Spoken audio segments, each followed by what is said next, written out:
한국 성현들의 만대의 불을 담는 그릇. 당신은 지금 불을 원합니다. 그러나 수많은 재테크 기술을 배우기 전에 당신의 그릇을 확인해야 합니다. 조선의 가장 위대한 부자들이 400년 동안 불을 지킨 비결, 그들의 삶에 새겨진 돈에 관한 두 가지 지혜입니다. 일부 거상 임상옥에 흐르는 물의 그릇 신용과 절제. 조선 후기 의주. 임상옥은 몰락한 역관 집안에서 태어났습니다. 그는 아버지의 빚과 비참한 말로를 보며 돈을 쌓아두려 할 때 오히려 모든 것을 잃는다는 냉혹한 진리를 깨달았습니다. 그가 평생의 상도로 삼은 말은 이것입니다. 재물은 평등하기가 물과 같고 사람은 바르기가 저울과 같다. 이야기 1 백제어음. 사람의 무게를 달다. 임상옥이 젊은 상인으로 만상에서 일하던 시절, 그는 역관들을 따라 청나라를 오가며 상업수완을 발휘했습니다. 그의 목표는 단 하나, 조선 홍삼무역 독점권을 따내는 것이었습니다.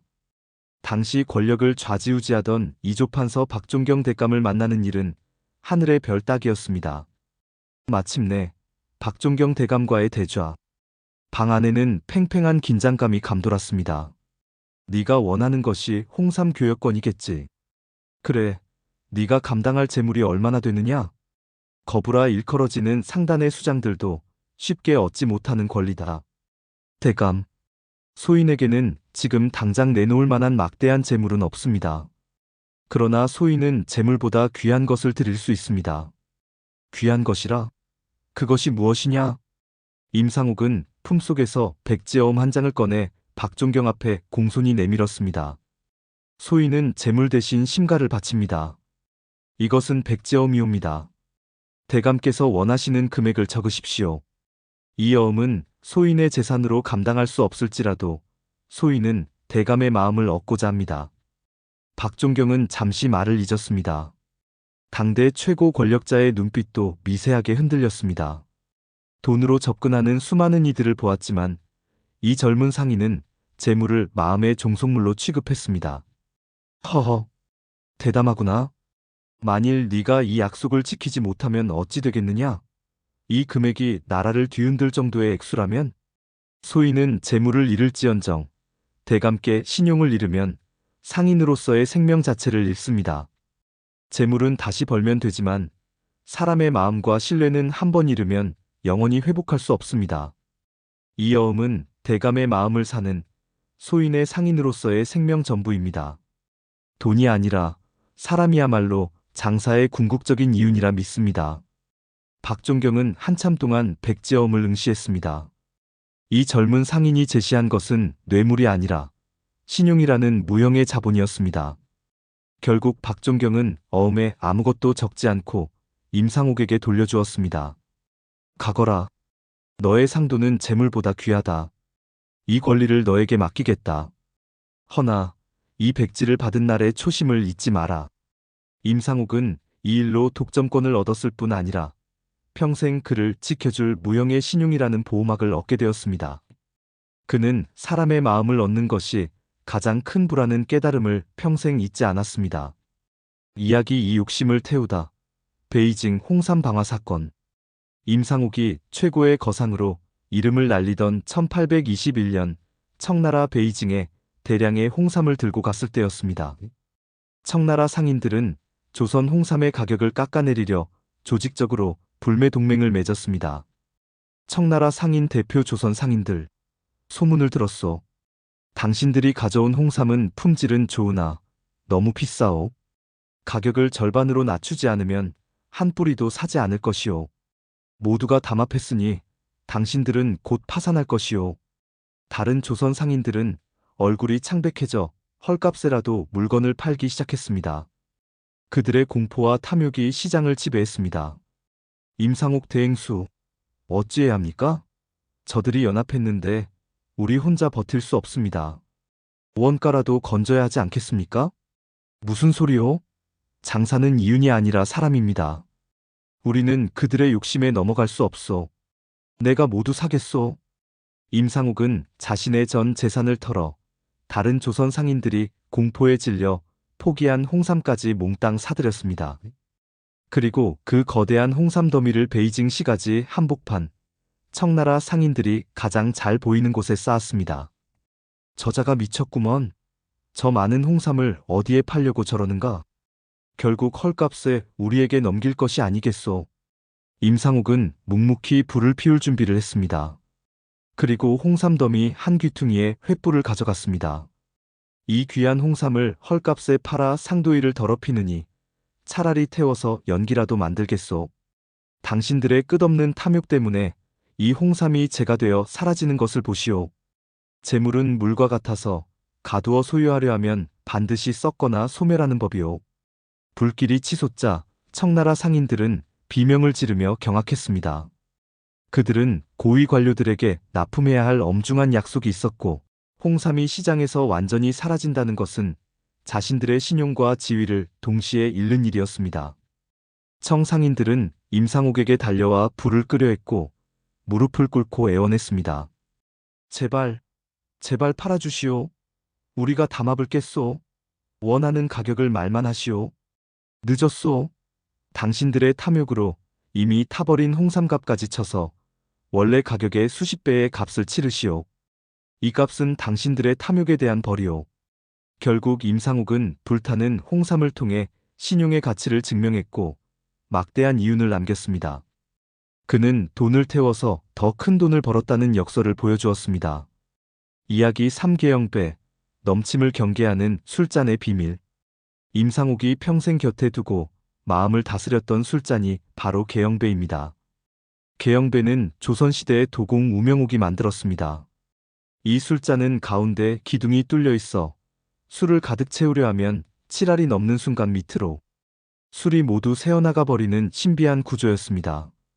이 잔은 원래 과유불급, 즉 지나친 것은 미치지 못한 것과 같다는 성현들의 가르침을 깨닫게 하기 위해 만들어졌습니다. 가득 채움을 경계하는 술잔이라는 뜻 그대로 끝없는 욕심을 경고하는 지혜를 담고 있습니다. 임상옥은 큰 성공을 거두고 의주 부호가 되었을 때 홀로 이 계영배에 술을 따랐습니다. 7알. 7알이면 충분하거늘. 7알을 넘겨 나머지 3알까지 가지려 하는 순간 모든 것을 잃게 되는구나. 재물은 흐르는 물과 같으니 내 그릇에 7알만 담고 나머지 3알은 세상에 흘려보내야 그 물이 맑게 순환하리라. 그는 7알에서 만족하고 나머지 3알은 사람과 세상에 양보했기에 그의 분은 마르지 않았습니다. 이 7알의 지혜야말로 거상이 될 수 있었던 그의 가장 중요한 마음가짐이었습니다. 2부. 최부잣집의 가르침 400년을 지킨 걸음의 그릇. 경주 최부잣집은 12대에 걸쳐 400년 동안 만석군의 부를 지켰습니다. 조선시대는 왕조가 바뀌고 전쟁과 밀란이 잦아 3대 이상 부를 지키기가 거의 불가능했지만 최부잣집은 어떤 경랑 속에서도 살아남았습니다. 그들의 비결은 재물을 쓰는 법에 대한 철저한 가르침, 즉 육훈에 있었습니다. 이야기 4,6년의 곡간 문과 재물은 걸음의 철학. 최부잣집의 3대 조상인 최국선 시대부터 재물은 걸음과 같다는 가르침이 내려왔습니다. 조선은 예측할 수 없는 기후로 보릿고개가 되면 수많은 백성이 굶주렸습니다. 이때 다른 부자들은 쌀값을 천정부지로 올려 폭리를 취했습니다. 하지만 최부잣집은 정반대였습니다. 당장 곡간 문을 활짝 열어라. 굶주린 이들에게 누구든 와서 쌀을 가져가게 하라. 그들이 훔치지 않도록 곡간 문을 열어주는 것이 우리 가문의 도리다.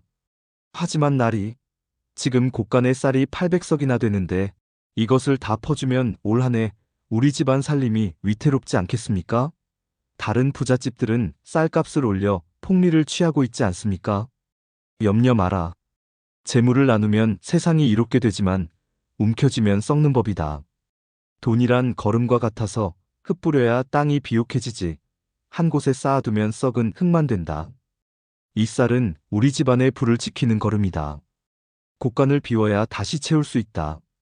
배고픈 백성이 많은데 우리만 배불러서야 되겠느냐? 아버님, 소인은 아버님의 뜻을 따르겠습니다. 하지만 쌀을 가져가는 이들 중 아기를 품은 자가 있을까 염려됩니다. 진심으로 배가 고픈 사람의 눈빛을 보아라. 그들의 눈빛이 곧 우리 집안의 안전이 될 것이다. 흉년이 들었다고 이웃의 재물을 헐값에 매입하여 그들의 슬픔 위에서 불을 쌓는 일은 우리 가문이 가장 큰 금기다. 우리는 오직 사람의 마음을 사는 일에 집중해야 한다. 최 부잣집은 흉년 때마다 곡간을 열었고 그들의 소작 수입 중 3분의 1을 가난한 이웃을 위해 썼습니다. 그 결과 그들은 백성의 존경을 얻었습니다. 조선 후기 수많은 밀란과 혁명 때도 백성들은 여기는 최 부잣집이다 라며 그들의 집만은 절대 건드리지 않고 보호했습니다. 재물은 곧 위험이 될 수 있지만 나눈 재물은 곧 방패가 된다는 것을 400년간 증명한 것입니다. 이야기 5 며느리의 삼배 치마와 검소의 방패. 최 부잣집의 부는 외부의 위협에서 안전했을 뿐 아니라 내부적으로도 사치와 방탕이라는 부의 가장 큰 적을 완벽히 통제했습니다. 어머님, 이 치마는 워낙 오래되어 기운 자국이 너무 많습니다. 외출할 때마다 다른 양반댁 부인들이 수군거려 소인이 부끄럽습니다. 만석군댁 며느리가 이렇게 누더기 같은 옷을 입어야 합니까?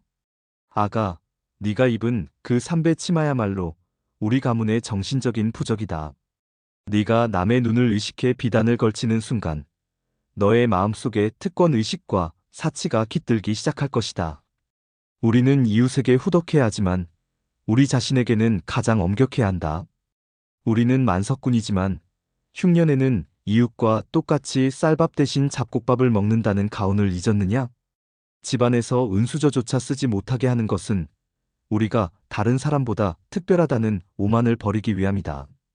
이들의 검소함은 단순한 절약이 아니라 돈의 유혹으로부터 영혼을 지키는 방패였습니다. 돈이 많아질수록 더욱 낮고 겸손한 자세를 유지했습니다. 이 자족하는 정신이야말로 사치와 방탕으로 가문을 무너뜨릴 수 있는 내부의 위험을 완벽히 차단한 핵심 비결이었습니다. 3부. 결론. 당신의 부자 그릇을 완성하는 두 기둥. 한국의 성현들은 우리에게 돈을 쫓지 말고 돈이 따르게 만드는 그릇을 만들라고 가르칩니다. 당신의 그릇은 지금 어떤 모양입니까? 1. 신용의 그릇. 당신의 돈 버는 방식은 남에게도 떳떳합니까? 돈을 잃더라도 사람과 약속을 지킬 자신이 있습니까? 신용은 이자 없이 영원히 굴릴 수 있는 가장 강력한 자본입니다.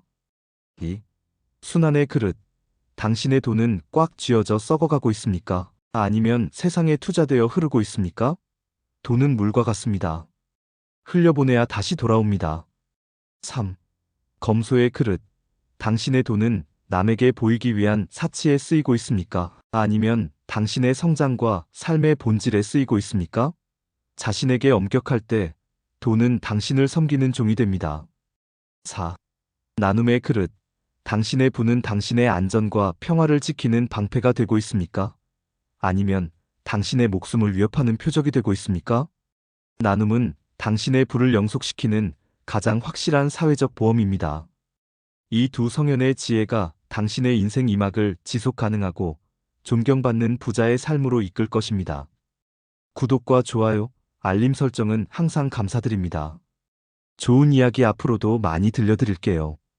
다시 한번 감사드립니다.